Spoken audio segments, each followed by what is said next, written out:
Ngabo Medard Jobert uzwi ku izina ry'ubuhanzi rya Meddy yavukiye i Bujumbura mu Burundi ku itariki ya 7 Kanama mu 1989. Ni mwene Sindayihebura Alphonse na Cyabukombe Alphonsine. Umwana wa kabiri mu muryango we aho avukana n'abavandimwe bane, abahungu babiri n'abakobwa babiri. N'umuhanzi nyarwanda ukora indirimbo zo mu njyana ya R&B, rhythm and blues na pop. Kuri ubu arabura amasaha make agakora ubukwe na Mimi. Ni munyemerere muri iki cyegeranyo kigufi tugaruke ku ncamake y'ubuzima bwa Meddy n'urukundo rwe na Mimi, umukobwa w'umunya Ethiopia ariko nawe utuye muri Leta Zunze Ubumwe za Amerika.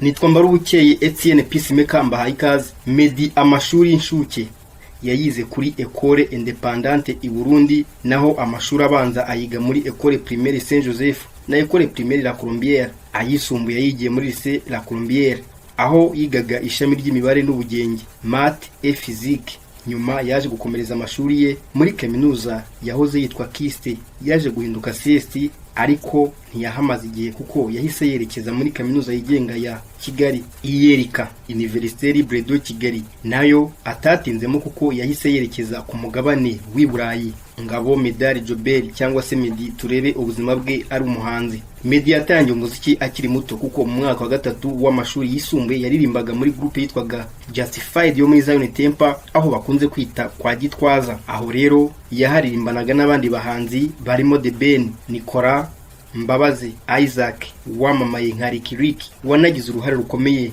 mu rugendo rwa muzika ya Meddy. Ibyo ntibyaramye kuko byaje kuba ngombwa ko buri wese acukwe kubera impamvu nyinshi, cyane cyane nk'amasomo. Icyo gihe Meddy yarageze mu mwaka wa 5. Avuye muri icyo gikundi yatangiye gukora umuziki ku giti cye, akajya yandika indirimbo ari nako aririmba. Mu 2008 nibwo indirimbo ye Ungirira Ubuntu yasohotse ikorewe muri Narod. Nyuma haza Akaramata, Amayobera, Ese Urambona zikozwe na Ricky Rick. Ubwo ubuzima bwo gukora umuziki ku giti cye aba abugezemo gutyo, dore ko izi ndirimbo zamugize ikirangirire mu Rwanda. Yaje kujya mu gihugu cya Afrika y'Epfo ari kumwe n'umuhanzi The Ben kubw'ibihembo by'ijoro ry'urukundo award byategurwaga na Aimable Kubana. Nyuma yaho kandi yaje kugenda akora ingendo zitandukanye nk'umuhanzi, harimo n'urugendo yagiriye muri Amerika aho yaje guhita agumanayo na The Ben ari naho batuye magingo aya. Meddy yageze muri Amerika ku itariki ya 4 Nyakanga mu 2010. Ntigeze ahagarika umuziki kuko yarushijeho gukora indirimbo zakunzwe zirimo iyitwa Slowly, yarebwe kurusha izindi ndirimbo z'abahanzi nyarwanda ku rubuga rwa YouTube mu mateka ya muzika nyarwanda. Meddy yizihiza isabukuru buri tariki ya 7 Kanama ngarukamwaka. Meddy uririmba indirimbo zikurura imitima yoroshye y'abakobwa. Kuva yatangira muzika kugeza mu 2017 nta nkuru z'urukundo yigeze avugwamo, dore ko yakunze iyo ngingo kwikwepa iyo yabaga ayibajijweho mu bitangazamakuru. Byari bigoye ko wakirye ifoto ari kuryoshya n'abakobwa. Mu 2017 indirimbo yise Ntawamusimbura yamubereye umugisha wo kubona umukobwa aha umutima we kandi adateze kugira undi amusimbuza. Iyi nkuru wayireba neza mu mashusho y'indirimbo yagiye hanze ku ya 8 Mutarama mu 2017. Iyi ndirimbo aba aririmba ku itariki ya 7 Kanama mu 2018 nibwo byaje kuba kimomo ko aba bombi bakundana. Meddy yizije isabukuru, noneho Mimi amwandikira ubutumwa bumwifuriza umunsi mwiza ariko yongeraho ko yamwihebeye. Meddy yari muri Tanzania mu mushinga w'indirimbo na Diamond Platnumz, ariko abakunzi be bategereje iyo ndirimbo amaso ahera mu kirere, wenda amaherezo izaza. Yavuye muri Tanzania igitaraganya yerekeza muri Amerika kwifatanya na Mimi kwizihiza isabukuru ye. Mbere gato Meddy yari yarasomeye mu ruhame ubwo yari ku rubyiniro mu gitaramo yakuriye muri Canada. Nta nduru ivugira ubusa kandi ntiwatwika inzu ngo uhishe umwotsi. Urukundo rwabo rwakomeje kwigaragaza. Meddy byaje kumwanga mu nda, byabaye mu ijoro ryo kuwa 5 tariki ya 18 Ukuboza mu 2020, bihurirana n'isabukuru y'amavuko y'uwo muhanzi wizihizaga imyaka 32 amaze abonye izuba. Amashusho yagaragaye Meddy atera ivi asaba Mimi ko amubera umugore. Muri ayo mashusho Mimi n'ibyishimo yarahindukiye areba Meddy avuga yigo ko yemeye kumubera umugore. Mu gitaramo cya East African Park cya 2019 Meddy uba muri Amerika yaje mu Rwanda ari ku rubyiniro ahamagara Mimi amwerekana nk'umukunzi we. Byari bimaze kuba inshuro zirenga 2 Meddy aherekezwa na Mimi mu bitaramo byabiriye hanze ya Amerika. Hari ibitaramo yakoreye mu Bwongereza nabyo barajyanye. Mimi nawe uba muri Leta Zunze Ubumwe za Amerika akomoka muri Ethiopia. Aba bombi bakaba bamaze igihe bakundana kuko no mashusho y'indirimbo ya Meddy yitwa Ntawamusimbura Mimi agaragaramo.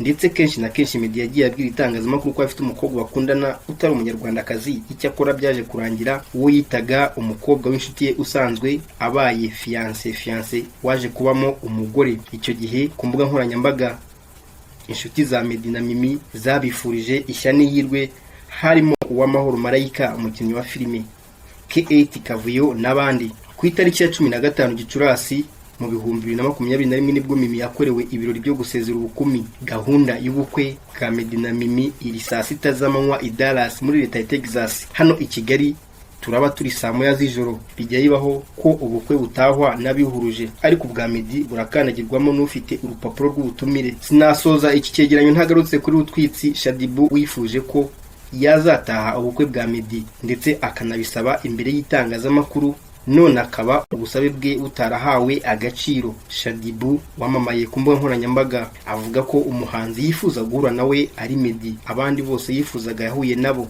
Yari yanifuje ko yazamutahira ubukwe ariko ntibyaciyemo. Wenda amaherezo Meddy nagaruka mu Rwanda mu bitaramo azabona umwanya wo guhura na Shadibu baganire. Umuhanzi Ruhumuriza James wamaye nka King James yitabiriye ubukwe bwa Meddy kandi birashoboka ko yaza no kuburirimbamo. Hari ibihe bibi Meddy yagiriye mu Rwanda atazibagirwa. Ku itariki ya 25 z'ukwezi kwa 10 mu 2019 Meddy yafashwe yasomye icupa ryamuyobotse anatwaye imodoka ku muvuduko ukabije. Yafunzwe iminsi 5 kuri station ya polisi iremera mu mujyi wa Kigali. Yarekuwe yishyuye ibihumbi 150 yo gutwara yasinze, yongeyeho nayo kurenza umuvuduko. Muri uwo mwaka yakunze kumvikana hakana ko Mimi atari fiancé we ahubwo ari umukobwa w'inshuti bisanzwe. Icyo gihe Meddy ari kugirana ikiganiro na BBC, radio y'Abongereza ifite ishami mu Rwanda, yayibwiye ko nta mpeta Mimi afite yambitswe nawe ku buryo abantu badakwiriye kuvuga ko ari fiancé we. Ku itariki 21 Gicurasi 2021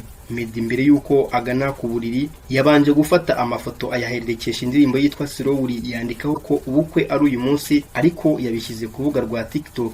Akaba akurikirwa n'abarenga 7,000 na likes zirenga 49,000 kuri urwo rubuga rw'Abashinwa. No kuvuga ko abamukurikira ku zindi mbuga nkoranyambaga atabatekerejeho. Hari amakuru avuga ko muri Ethiopia umusore ufite inyinya babifata nk'inenge. Meddy ubusanzwe atarakundana na Mimi. Meddy ubusanzwe atarakundana na Mimi ngo ategekwe guhindura uko yavutse ahishe inyinya ye iri mu byamurangaga. Iyi nkuru nayo yarasakaye muri Mutarama 2021 ubwo yagaragazaga amafoto nta nyinya afite. Abasanzwe bafite inyinya byarababaje, ariko biza kurangira hamenyekanye impamvu. Meddy ubwo yaramaze kogoshwa yafashe ifoto ari kumwe n'umwogosha we aramushimira. Iyo foto yayishyize kuri Instagram story, ariko rero abamukurikira ntibabyakiriye neza. Icyo ko yari afite ukuri, dore ko yiteguraga kujya kwa sebukwe muri Ethiopia, kandi iyo ahingutsayo iyo nyinya ntiyari guhabwa Mimi kuko inyinya mu muco wabo bayifata nk'inenge. Urukundo rwa Meddy na Mimi rwatangiye mu 2017.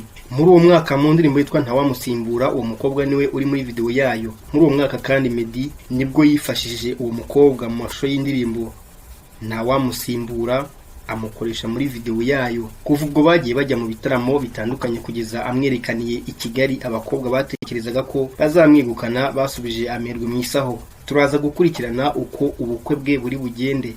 Tuzabagezaho bimwe mu byamamare byatashye ubwo bukwe ndetse nuko umuhango wose wagenze. Nitwa Mbarubukeye Etienne Peacemaker. Jobless.